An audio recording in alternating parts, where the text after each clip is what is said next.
Good morning बच्चों। Ninth class की हिंदी कक्षा में आपका स्वागत है।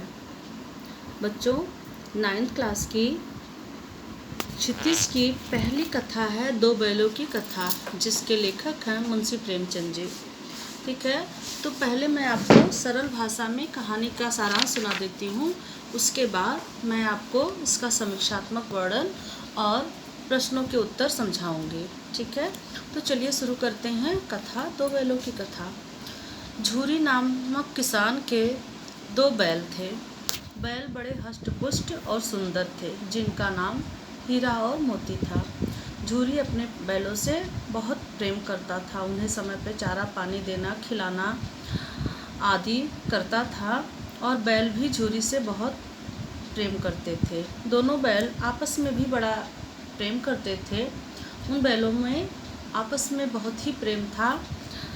उनका प्रेम इन बातों से पता चलता था कि अगर एक बैल खाते खाते नाद से मुंह हटा लेता था तो दूसरा भी हटा लेता था। एक बैल अगर बैठ गया तो दूसरा ही बैठता था। अगर एक बैल खड़ा है तो दूसरा नहीं बैठता था। एक बैल खाता तभी दूसरा खाता, और वो खाने आदि के बाद एक दूसरे को परस्पर चाट कर अपना स्नेह प्रकट करते थे। क्योंकि बैल थे, वो बोल कर एक दूसरे से तो अपना स्नेह प्रकट नहीं कर सकते थे। आज तो आदि क्रियाकलापों के द्वारा उनका प्रेम प्रकट होता था। एक दिन कहानी में ऐसा होता है कि झूरी का साला, जिसका नाम गया था, वो आता है। उसे बैलों की ज़रूरत थी। वो झूरी से उसके दोनों बैल मांगता है।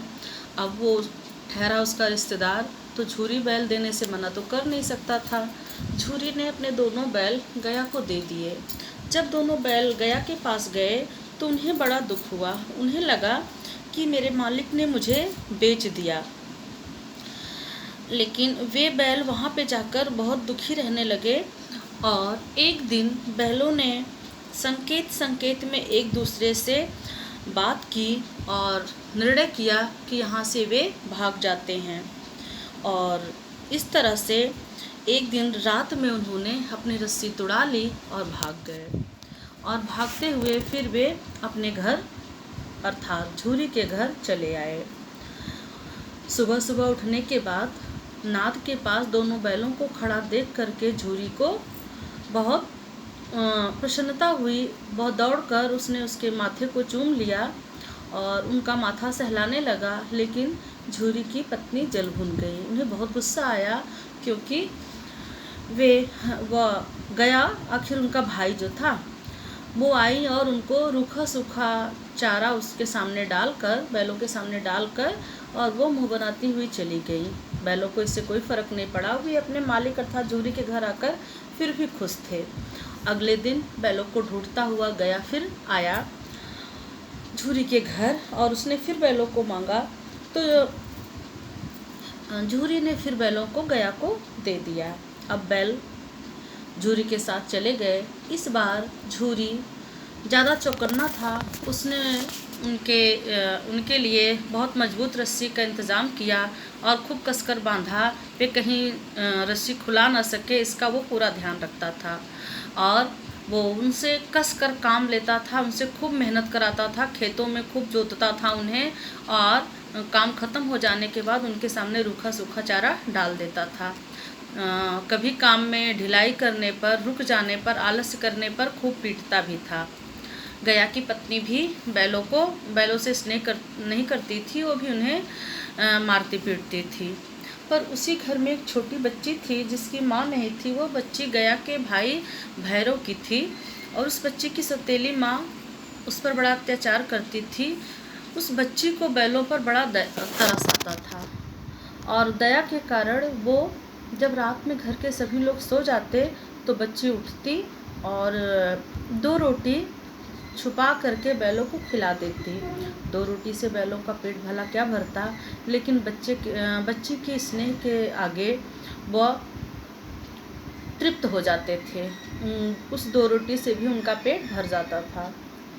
एक दिन ऐसा हुआ कि दोनों बैल अपनी रस्सी खोलने की कोशिश कर रहे थे। दोनों बैल क्या, उन बैलों में जो हीरा था वो थोड़ा गंभीर था, ज़्यादा समझदार था, और मोती थोड़ा कुछ सैल था, विद्रोही टाइप का था। मोती अपनी रस्सी खोलने की कोशिश कर रहा था और हीरा संकेत के माध्यम से समझा रहा था। इतने में वो बच्ची आई और उसने उनकी रस्सी खोल दिया, उनके भागने का पूरा इंतज़ाम कर दिया।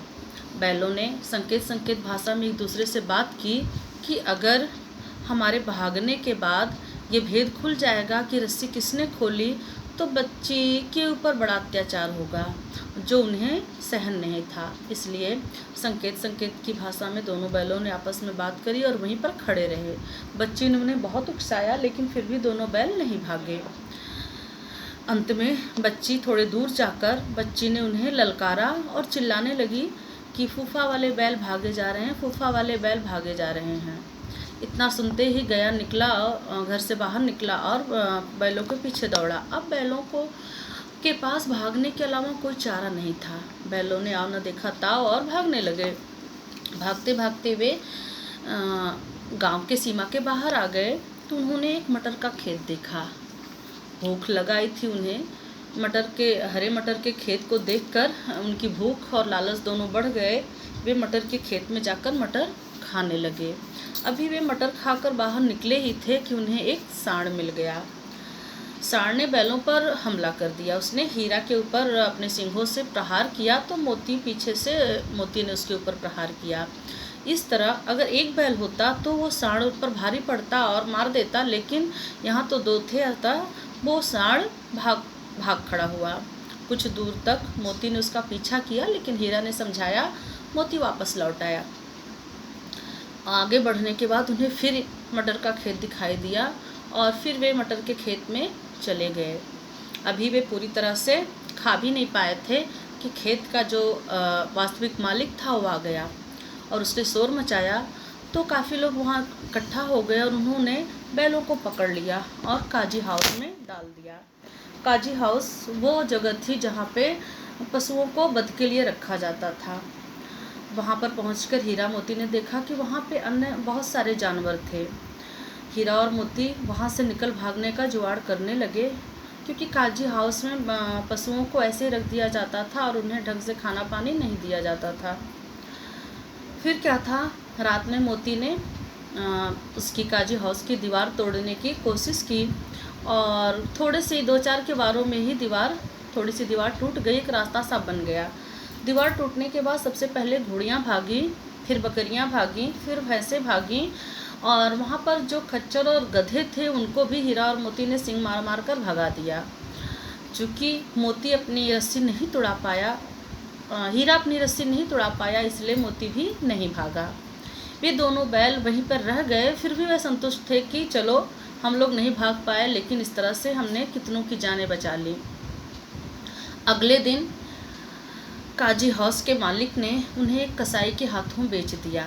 कसाई दढ़ियल बड़े डरावनी शक्ल वाला था और वह उन दोनों बैलों को लेकर अपने घर की तरफ चला। वो जा रहा था और हीरा मोती बेचारे बड़े दुखी थे। उनके पीछे धीरे धीरे चल रहे थे और वैसे भी वो बड़े कमज़ोर हो चुके थे। उनकी हड्डियां निकल आई थी, उनमें ज़्यादा दूर चलने की ताकत नहीं थी और वो दढ़ियल कसाई उन्हें डंडे से मार कर आगे बढ़ा रहा था।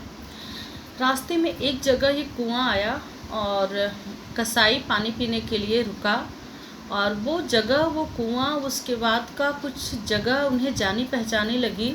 तो हीरा और मोती में न जाने कहाँ से स्फूर्ति आ गई, इतनी ताकत आ गई उनमें कि बैलों ने फिर आओ देखा न ताव और सरपट दौड़ पड़े और दौड़ते हुए वे अपने घर अर्थात झूरी के घर पहुंच गए।